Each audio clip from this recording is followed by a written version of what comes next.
تو بسم اللہ الرحمن الرحیم، قل، نبی اکرم صلی اللہ علیہ وسلم آپ فرما دیجئے کہ شیطان کے شر سے پناہ ڈھونڈتا ہے جو بھی وہ یوں کہے کہ اعوذ برب الناس، میں لوگوں کے پروردگار کی پناہ لیتا ہوں۔ اللہ کی پرورش اگرچہ تمام مخلوقات کو عام ہے، سب کو اللہ پالتا ہے نا، لیکن جو تربیت لوگوں کے لیے ہے اس کی صورت کسی مخلوق میں نہیں۔ سب سے زیادہ پالنے والا کام ہمارے ساتھ ہو رہا ہے، انسانوں کے ساتھ، اس لیے کہ سب سے زیادہ صفات اللہ نے ہمیں دی ہیں۔ اشرف المخلوقات ہمیں بنایا ہے۔ ساری مخلوقات سے شرف کی وجہ یہ ہے کہ اللہ کی زیادہ سے زیادہ صفات انسان میں ہیں۔ اس لیے کہ جو تربیت لوگوں کے لیے ہے اس کی صورت کسی مخلوق میں نہیں، کہ وجود انسانی پوری کائنات کا نمونہ ہے۔ گویا بارگاہ الوہیت میں ایک جامع مختصر کائنات کا خلاصہ ہے۔ یہ ہم نے شیخ اکبر کے کلام میں بھی پڑھا تھا، اور یہ اب اور زیادہ آسان ایکسپلین کرتے ہیں۔ تفصیل یہ ہے کہ وجود، حیات، علم، ارادہ، قدرت، سننا، دیکھنا، بولنا، سب شان الوہیت کی صفات کا پرتاؤ ہیں۔ ہم بھی زندہ ہیں تو ہماری زندگی اللہ کی زندگی وہ حی ہے، اس وجہ سے اس نے ہمیں حیات رکھا ہے۔ وہ وجود رکھتا ہے، ہم بھی وجود رکھتے ہیں، یہ اس کی عطا ہے ہم پر۔ علم اس کے پاس بھی ہے، اس کا علم حقیقی ہے، اپنا ہے، ہمیں جو علم دیا ہے اس نے دیا ہے۔ ارادہ، اصل ارادہ تو اسی کا ہے، ہمارے پاس جو ارادہ ہے وہ بھی وہیں سے آیا ہے، ارادہ کرنے کی طاقت۔ قدرت، ان اللہ علی کل شیء قدیر، ہمیں بھی قدرت دی ہے چھوٹی چھوٹی چیزوں پر۔ سننا، دیکھنا، سمیع بھی ہے، بصیر بھی ہے، ہمیں بھی سننا اور بولنا دیکھنا دیا ہے۔ اور کلام اللہ، اللہ کا کلام، ہمیں بھی بولنا سکھایا ہے۔ جبکہ گرمی، سردی، تری، خشکی اس وجود میں عناصر اربع کی جگہ پر ہیں۔ ہمارے اندر یہ چار چیزوں کو ڈالا ہے، گرمی، سردی، تری اور خشکی، عناصر اربع کے ساتھ جوڑا ہے ان کو۔ عناصر اربع کیا ہیں؟ آب، خاک، باد، نار۔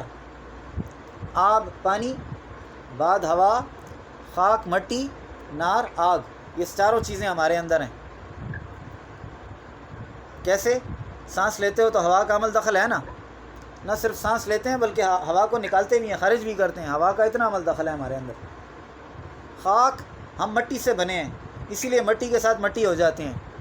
مٹی سے بنی ہوئی چیزیں ہم کھا سکتے ہیں، یہ گوشت، یہ جانور مٹی سے ہی ساری خوراک لیتے ہیں نا، یہ سبزیاں ساری مٹی سے آتی ہیں، مٹی کی پیداوار ہیں، یہ پھل فروٹ، تو ہماری خوراک مٹی ہے، مٹی سے پیدا ہونے والی چیزیں۔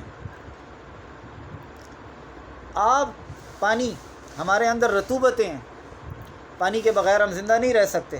ہماری آنکھ سے پانی نکلتا ہے، ناک سے پانی نکلتا ہے، منہ کے اندر تری ہے، پیشاب پاخانے میں تری ہے، یہ سارا ہمارے جسم میں سرائیت کیے ہوئے ہے۔ نار، ہمارے اندر حرارت ہے، normal human temperature 37 centigrade ہوتا ہے، اس ٹمپریچر سے ذرا سا 1 ڈگری اوپر ہو جائے بخار ہو جاتا ہے۔ تو جب تک ٹمپریچر مینٹین کرتے ہیں ٹھیک رہتے ہیں، ٹمپریچر ڈسٹرب ہو جائے مرتے ہیں۔ تو ان ساری چیزوں کا ہمارے اندر اثر ہے، اور چاروں طرف جہان میں بھی تو یہی ساری چیزیں ہیں نا۔ پانی باہر ہے کہ نہیں؟ آسمان سے برستا ہے، دریاؤں میں ہے، نہروں میں ہے، آبشاروں میں ہے، برف میں ہے، سمندر میں ہے۔ ہوا، خاک اور حرارت، یہ سب کچھ باہر بھی ہے، اللہ نے یہ سب کچھ ہمارے اندر بھی رکھا ہے۔ پھر وہ ترکیب کی وجہ سے معدن سے مشابہت رکھتا ہے، یہ جو میں نے ابھی آپ کو سمجھا بھی دیا۔ معدنیات، یہ دیکھو نا، زمین کے اندر کیلشیم، پوٹاشیم، میگنیشیم، یہ ساری معدنیات ہیں، یہ ساری ہمارے اندر بھی ہیں۔ یہ ہم ذرا کمزور ہونے لگیں تو ملٹی ویٹامنس کھاتے ہیں، منرلز لیتے ہیں، منرل واٹر ہم استعمال کرتے ہیں، اس میں منرلز نہ ہو تو پانی کا مزہ نہیں آتا ہے۔ یہ ساری چیزیں جو پتھروں کے اندر ہیں وہ بھی ہمارے اندر ہیں۔ غذا اور پیدا کرنے کی وجہ سے نباتات کے ساتھ مشابہ ہے۔ اسی طرح حس، محسوس کرنا، قوت تخیل، سوچ کی طاقت، لذت بھی احساس ہے نا، لذت بھی احساس ہے، اس کو آپ بیان نہیں کر سکتے ہو، احساس ہے، دوسرے کو سمجھا بھی نہیں سکتے ہو۔ تکلیف، یہ بھی احساس ہے، کسی دوسرے کو نہیں سمجھا سکتے کہ مجھے کتنی تکلیف ہے۔ محسوس کرنے میں حیوانات کی طرح ہے، اسی اور اسے حیوانات کی ہر قسم کے ساتھ مشابہت حاصل ہے، کیونکہ ان میں بھی یہ ساری چیزیں ہیں۔ بس غضب جرت کے وقت درندے کی طرح ہے، جب جرت کا مظاہرہ کرتا ہے، غضب کا مظاہرہ کرتا ہے، اس وقت اس کی مثال ایسے ہوتی ہے جیسے درندہ۔ شہوت اور لالچ کرت کے وقت چرنے والے جانور کی طرح ہے، جب شہوت کرتا ہے یا لالچ کرتا ہے۔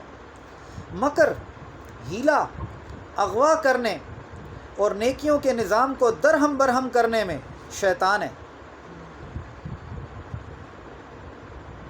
مکر کرنے میں، ہیلا کرنے میں، اغوا کرنے میں، کسی چیز کو چھپانے میں، نیکیوں کے نظام کو خراب کرنے میں شیطان کی طرح ہے۔ معرفت، طاقت، عصمت میں ایک مقرب فرشتے کے جیسے ہے، ان کو اللہ کی معرفت ہے، اللہ نے فرشتوں کو، مقرب فرشتوں کو طاقت دی ہے، عصمت دی ہے، پاکیزگی دی ہے، اس حساب سے فرشتوں کی مانند ہے۔ انسان کو اللہ نے اشرف المخلوقات کیوں کہا ہے؟ ساری مخلوق میں جو کچھ بانٹا ہوا ہے وہ سارا جمع کر کے انسان میں ڈالا ہے۔ ناس کو سمجھیں، ناس کوئی عام نہیں ہے،